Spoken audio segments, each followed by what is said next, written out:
Hace siglos, en las vastas tierras de Europa y Asia, dos grandes imperios chocaron en una serie de conflictos que dejaron huella en la historia del mundo. El Imperio Otomano, con su poderoso sultán y sus valientes jenízaros, se enfrentó contra el imponente Imperio Ruso, una nación fría pero ambiciosa, que miraba hacia el sur con ansias de expandir su dominio. Esta es la historia de las guerras otomano-rusas, un conflicto que se extendió a lo largo de 3 siglos, entrelazando destinos, formando imperios y despojando a otros de su gloria. El siglo XVII fue testigo del primer gran choque. El año 1568 marcó el comienzo de un conflicto que no tardaría en convertirse en una guerra sin fin entre dos titanes. Los rusos, bajo el mandato del zar Iván el Terrible, deseaban expandirse hacia el sur en busca de un acceso más fácil al Mar Negro y al Mediterráneo, mientras que el Imperio Otomano, entonces bajo el sultán Selim II, no podía permitir tal amenaza a su poderío. El primer encuentro se dio en un territorio llamado Azov, en la actual Ucrania, una tierra de fronteras difusas y disputadas. En esta región, los otomanos, comandados por sus intrépidos líderes, no dudaron en emplear toda su fuerza para rechazar a los rusos. El zar ruso, sin embargo, no se amedrentó, y la batalla por Azov fue solo el principio de una serie de choques que tomarían décadas. A medida que la ambición rusa crecía, también lo hacía el desafío al Imperio Otomano. En 1768, una nueva guerra comenzó con el asombroso ascenso de Catalina la Grande, la zarina cuya inteligencia y astucia política deslumbraron al mundo. La emperatriz rusa tenía una visión clara: expandir las fronteras de su imperio hacia el sur, asegurando el control de las tierras fértiles y ricas en recursos de Crimea. Los otomanos, al mando del sultán Mustafa III, no podían permitir que una antigua colonia otomana como Crimea cayera en manos rusas. Las batallas fueron ferozmente libradas a lo largo de las costas del Mar Negro, con los otomanos utilizando toda su experiencia naval contra los rusos. Sin embargo, el poder militar de los otomanos ya comenzaba a decaer frente a la creciente máquina de guerra rusa, y la influencia otomana sobre Crimea comenzó a desmoronarse. El Tratado de Küçük-Kaynarca, firmado en 1774, fue la culminación de esta guerra.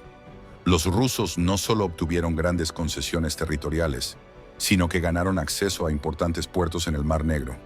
Catalina la Grande, ahora vista como una gran emperatriz, transformaba a Rusia en una potencia europea que ya no podía ser ignorada.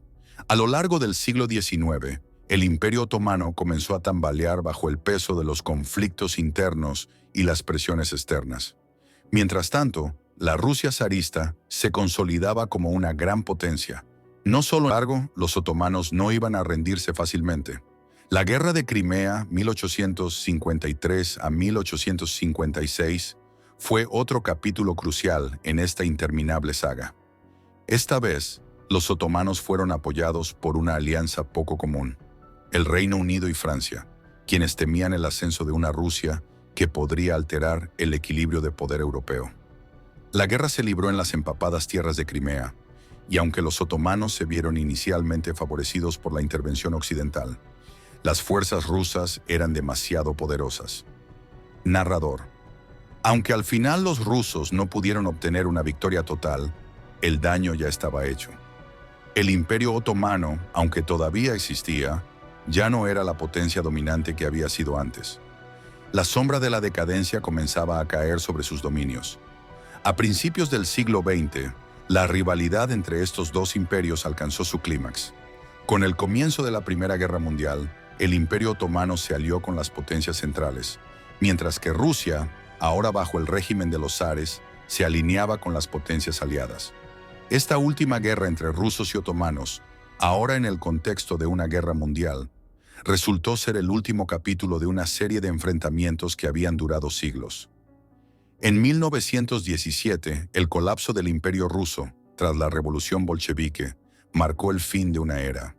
Los otomanos, por su parte, sucumbieron en 1922 con la fundación de la República de Turquía, bajo la figura de Mustafa Kemal Atatürk. Así concluye la saga de las guerras otomano-rusas. Una serie de conflictos que no solo alteraron el destino de dos grandes imperios, sino que también reconfiguraron el mapa del mundo.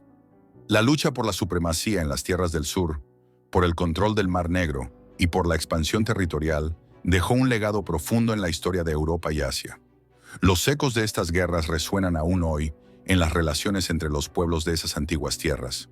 Y aunque los imperios que una vez se enfrentaron ya no existen más, las lecciones de esos días de gloria y sufrimiento siguen siendo parte de la memoria colectiva.